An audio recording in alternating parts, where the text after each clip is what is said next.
பேசுகிறவன் தமிழன், இந்தியன், பேசுகிற மைக்கு மேட் இன் இந்தியா கிடையாது. அவமானம் இது.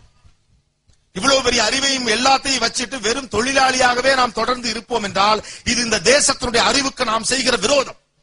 கஷ்டப்பட்டு படிக்க வைத்த அம்மா அப்பாவுக்கும் கல்லூரிக்கும் நாம் செய்கிற தீங்கு. கொஞ்சமேனும் நமக்கு என்று சுயமரியாதை வேண்டும். We should have more self-esteem to produce more products. That is why I give an appeal. The small town people should develop more as the innovators, as the bosses, as the MDs of the companies, as the producers, as the great entrepreneurs. ஆனா இந்த லஜ்ஜையே நமக்கு இல்லையே.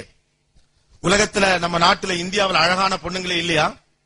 இதற்கு முன்னால வரிசையா கொடுத்தாங்களே உலக அழகி பட்டம். Sushmita Sen Miss Universe, Aishwarya Rai Miss World, Lara Dutta, Sengamma, Muniyamma வரைக்கும் அவார்டு 5 வருஷம் வரிசையா கொடுத்தாங்க. அதுவரை இந்தியாவில் அழகான பெண்களே இல்லையா? உங்க அம்மா எங்க அம்மாலாம் அழகு இல்லையா? உங்க அக்காலாம் அழகு இல்லையா? வை? ஏன் உலக நாடுகள் வரிசையாக 5 ஆண்டுகள் இந்தியாவிடம் அந்த பட்டத்தை கொடுக்கிறது, உலக அழகி பட்டத்தை? இதை ஆழமாக ஒரு படித்த இளைஞன் ஏன் யோசிக்கவே இல்லை? The international cosmetic companies wanted to dump their products in India. India மிகப்பெரிய சந்தை என்ற அடையாளம் கொண்டு கொண்ட உலக நாடுகள் தங்களுடைய படைப்பை கொண்டு வந்து விற்பதற்கான சந்தையாக இந்தியாவை மாற்ற முயற்சித்தது. இன்னமும் சொல்ல போனா அந்த ஓல்ட் ப்ராடக்ட்ஸ் டம்பிங் யார்டாக, ஒரு குப்பை மேடாக இந்தியாவை பயன்படுத்த வேண்டும் என்ற ஆசை அவர்களுக்கு இருந்தது. அதான் குடு, வரிசையா குடு. லாரா தத்தா வரைக்கும் உலக அழகி பட்டம். இன்னைக்கு நீங்க ஒரு பொண்ணெல்லாம் கடத்த வேணாம், அந்த பெண்ணுடைய கைப்பையை கடத்தினாலே 3000 ரூபாய் கிடைக்கும். உள்ள பாருங்க இருக்கு. How it happened? சிந்தூர் பொட்டு எங்க போச்சு? ஐடெக்ஸ் கும்கும் எங்க போச்சு? கண்மை எங்க போச்சு? எல்லாம் போச்சு. முதலாளியா இருந்த நாம் இன்னைக்கு தொழிலாளியா வந்து உட்கார்ந்துருக்கோம்.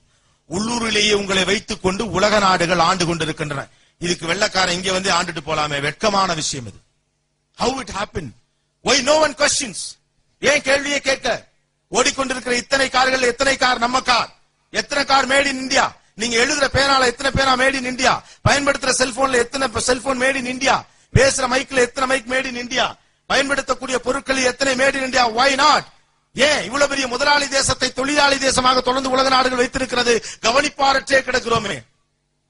நல்லதோர் வீணை செய்து நலம் கட புழுதியில் எரிந்தாயிற்று. Have you ever thought about it? Why we are customers? இங்க இருக்கு நொய்யலாறுன்னு ஒண்ணு இப்ப இல்ல, அழிஞ்சு போச்சு.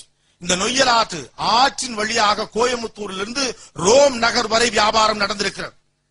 கடல் வணிகம் என்றால் என்னவென்றே தெரியாத காலத்திலிருந்தே பர்மாவுக்கும் இந்தோனேசியாவுக்கும் கப்பலிலே சரக்கு அனுப்பி இருக்கிறோம்.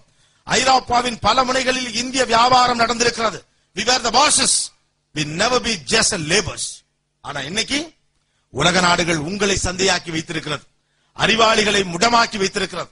படித்த இளைஞர்கள் யோசிக்காத தேசம் பயப்படுகிற தேசம் என்று சொல்லி இருக்கிறார். படித்த இளைஞர்கள் யோசிக்க வேண்டிய தருணம் இது. ஒரு மைதா மாவு ரொட்டி மேல தக்காளியும் வெங்காயத்தையும் போட்டு பீஸான்னு கொண்டாந்து அவனால உங்ககிட்ட விற்க முடிஞ்சிருச்சு. He has marketed his pizza to you. It's a cultivated taste. We were not familiar with that idea. நமக்கு ஒரு பொருள் சூடாக இருக்க வேண்டும், அது அவிக்கப்பட்டிருக்க வேண்டும், அதுல வந்து இந்த இன்கிரிடியன்ஸ் இருக்குன்னு உடம்பே அதற்கு பழகி இருக்கிறது. ஆனா உங்ககிட்டயே கொண்டு வந்து உங்களுக்கு பொருத்தமே இல்லாத, உங்களுக்கு தேவையப்படாத ஒரு பொருளை ஒரு வெள்ளைக்காரனால் விற்க முடிந்திருக்கிறது. பெயர் பீஸா. ஏன் உங்களால இட்லியை விற்க முடியல? Why you never thought to product it? எவ்வளவு பெரிய ப்ராடக்ட் அது.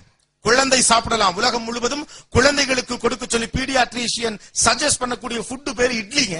இட்லி. அதுக்கு குஷ்புன்னு பேரு வச்சுட்டு சினிமா பார்த்துட்டு சிரிச்சுக்கிட்டு இருக்கோம். வெக்கம், அசிங்கம்.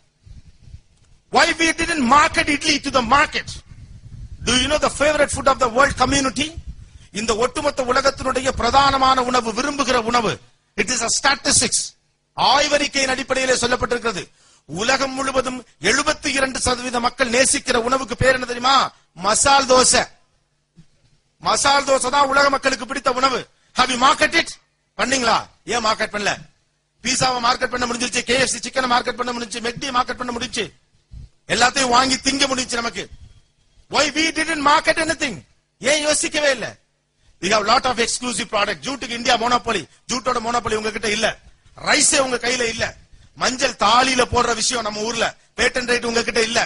வேம்புக்கு பேட்டன்ட் ரைட் ஒருத்த விலை பேசிட்டு இருக்கான். இதனால நம்ம புதுசா என்னமோ பேசிட்டு இருக்கான், பார்லிமெண்ட் மாதிரி இருக்குல்ல. பேட்டன் ரைட்னா என்னன்னு நான் கவலைப்படல. என் கதவுக்கு ஜன்னலுக்கு ஆபத்து வராத வரைக்கும் எனக்கு கவலையே கிடையாது. நான் பிஇ படிப்பேன், படிச்சுட்டு 25,000 சம்பளத்துக்கு போவேன். எங்க அப்பா ஒரு பிள்ளைய பார்த்து கட்டி வைப்பாரு, 100 பவுன் கட்டாயமா கேட்பேன். கார் மாமனார் வீட்டுல வாங்கி கொடுத்துருவாங்க. ஊர் தாண்டி அரை பக்கத்துல ஒரு வீடு கட்டி மாடியில கட்டில் போட்டு ஆடி புள்ள பத்து செத்து போயிருவேன். சாவலாம் அதுக்கு. Let us die for that. Why? இந்த சுய கௌரவம் நமக்கு வேணும். Let the world market look at you. இவ்வளவு பெரிய ஆதார சக்தியை கையில் வைத்துக் கொண்டு வீணே காத்திருந்தால் வரலாறு நம்மளை கேலி பேசிடும். எவ்வளவு நாளைக்கு கரிகாலன் வரலாறு பேசுவீர்கள்? எவ்வளவு நாளைக்கு சோழ வரலாறு பேசுவீர்கள்? எவ்வளவு நாளைக்கு பாண்டிய வரலாறு பேசுவீர்கள்? எவ்வளவு நாள் மௌரிய வரலாறு பேசுவீர்கள்? எவ்வளவு நாள் காந்தி பேசுவீர்கள்? எவ்வளவு நாள் முர்டாக் பேசுவீர்கள்? என்றைக்கு உங்களை உலகம் பேச போகிறது? Do you want to follow the history or do you want to create a history? Just the question is on you. வரலாற்றை பின்பற்றுகிற சராசரி மனிதர்களாக உங்கள் வாழ்க்கையை நீங்கள் வடிவமைத்துக் கொள்ளப் போகிறீர்களா, அல்லது வரலாற்றை உருவாக்கப் போகிற மாமனிதர்களாக முடிவெடுத்துக் கொள்ளப் போகிறீர்களா? எல்லா மனுஷருக்குள்ளே ஒரு மிருகம் இருக்கிறது, வெளியே கொண்டு வாங்க. இந்த சமூகம் உங்களுடைய வருகைக்காக காத்திருக்கு. உங்கள் சம வயது ஒத்த ஒரு சாமானிய மனித பஞ்சர் ஒட்டிட்டு இருக்கான் ரோட்டு கடையில உட்கார்ந்து. What the mistake he has done. ஒரு சராசரி இந்தியன் படிக்க முடியாம தவிச்சுக்கிட்டு இருக்கான். என்ன கஷ்டம் அப்படி? இவ்வளவு அறிவு இருக்கு, புத்திசாலித்தனம் இருக்கு, உலகத்துடைய மிகச்சிறந்த பூகோளம் இருக்கிறது, உலகத்தின் மிகப்பெரிய ஆபத்துகள் இல்லாத தேசம். சுனாமி என்ற ஒன்றை சந்திக்கும் வரை பெரிய இயற்கை பேரிடரை இந்தியா பார்த்தது கிடையாது. பூகம்பம் குறைவு, சுனாமி குறைவு, அளவுக்கு மீறிய குளிர் குறைவு, அளவுக்கு மீறிய வெப்பம் குறைவு, அத்தனையும் மிதமான ஒரு சீதோஷ நிலை இருக்கக்கூடிய நாடே கம்மிங்க. உலகத்தில் 12 மணி நேரம் இரவும் 12 மணி நேரம் பகலும் இருக்கிற தேசமே குறைவு. அந்த வகையிலே இறைவனாலும் ஆசீர்வதிக்கப்பட்டிருக்கிறோம், இயற்கையாலும் ஆசீர்வதிக்கப்பட்டிருக்கிறோம், அன்பால் ஆசீர்வதிக்கப்பட்டிருக்கிறோம், உறவுகளால் ஆசீர்வதிக்கப்பட்டிருக்கிறோம், கல்வியால் ஆசீர்வதிக்கப்பட்டிருக்கிறோம், மனிதர்களால் ஆசீர்வதிக்கப்பட்டிருக்கிறோம். We deserve more. We blessed more. But why not? ஏன் நடக்கல? காரணம், இருட்டுல கூட நான் கண்ணை மூடிட்டு இப்படி சாப்பாடு எடுத்தா வாய்க்கு போகுது. கரெக்டா போதே, எனக்கு போதுமா? வயிற்றுக்கு சோறிடம் வேண்டும் இங்கு வாடிய மனிதர்களான்னு சொன்ன பரம்பரை நம்ம பரம்பரை. We are the kings. I see the kings and queens on me. நான் இங்கே உட்கார்ந்திருப்பவர்களை வெறும் மாணவர்களாக பார்க்கவில்லை. இங்க உட்கார்ந்திருக்கவங்களை உள்ளூர் எம்எல்ஏவை நான் பார்க்கல. இங்க உட்கார்ந்திருக்க யாரோ ஒருத்தர் தான் இந்தியாவுடைய சார்பாக ஐநா சபையிலே பேச போகிறார். இங்க உட்கார்ந்திருக்க ஏதோ ஒரு பொண்ணு தான் பிரிட்டிஷ் அரண்மனையிலே போய் இந்தியாவுடைய ஜனநாயகத்தை பற்றி பேச போகிறது. I see you guys are the ambassadors of India. உங்களுக்கு அந்த பெருமையும் ஆணவமும் கர்வமும் வேண்டும். விவேகானந்தர் சொன்ன மாதிரி எத்தனை நாள் சொல்லிட்டே இருக்க முடியும்? எல்லாருக்குள்ளும் இருக்கக்கூடிய மிருகம் எப்ப வெளியே வரப்போகுது? எவ்வளவு நாளைக்கு 3 வேளை கஞ்சிக்கே பயந்துட்டு இருக்க போறீங்க? எப்ப ஊருக்கெல்லாம் சோறு போடுறது? அது ஒரு காலம். ஊருக்கு சோறு போட இனி இந்தியன் வேண்டாம். நான் இந்தியனிடம் எதிர்பார்ப்பது ஒன்று மட்டும்தான், உலகத்துக்கு சோறு போடும். We are the saviors of this world. அந்த திமிர் வேண்டும் நமக்கு. நாம காப்பாத்தினா அந்த உலகத்தை எவனுமே காப்பாற்ற முடியாது, நம்புங்க. நான் நாஸ்டர்டாம்லாம் ஒண்ணும் கிடையாது, நான் தீர்க்கதரிசியும் கிடையாது. ஆனால் எனக்கும் தெரிகிறது. எனக்கு தெரிஞ்சிருச்சு, உங்களுக்கு தெரியல, அவ்வளவுதான். இதற்கு வயசு முதிர்ந்த காலத்திலும் கூட நம்முடைய அரசியல் தலைவர்கள் பயப்படாமல் வெளிநாடுகளிலே போய் துணிச்சலாக இந்தியாவை பற்றி கவலைப்படாதுன்னு பேசிட்டு வராங்க. எந்த துணிச்சல்ல G8 மாநாட்டுக்கு வரமாட்டேன்னு சொல்றாங்க, எந்த துணிச்சல்ல நான் ஓட்டு போட மாட்டேன்னு சொல்றாங்க, எந்த துணிச்சல்ல இந்த அக்கால கையெழுத்து போட மாட்டேன்னு சொல்றாங்க, எந்த துணிச்சல்ல நீ வா பாத்துக்கலாம்னு சொல்றாங்க. எந்த துணிச்சல்ல இவ்வளவு நடக்குது? இந்த துணிச்சல்ல தான். நீங்க எல்லாம் இருக்கீங்கிற துணிச்சல்ல தான், நீங்க எல்லாம் பண்ணிருவீங்கிற நம்பிக்கையில தான். தயவு செய்து கைவிட்டாதீங்க. உங்களுக்கு நிறைய வேலை இருக்கு.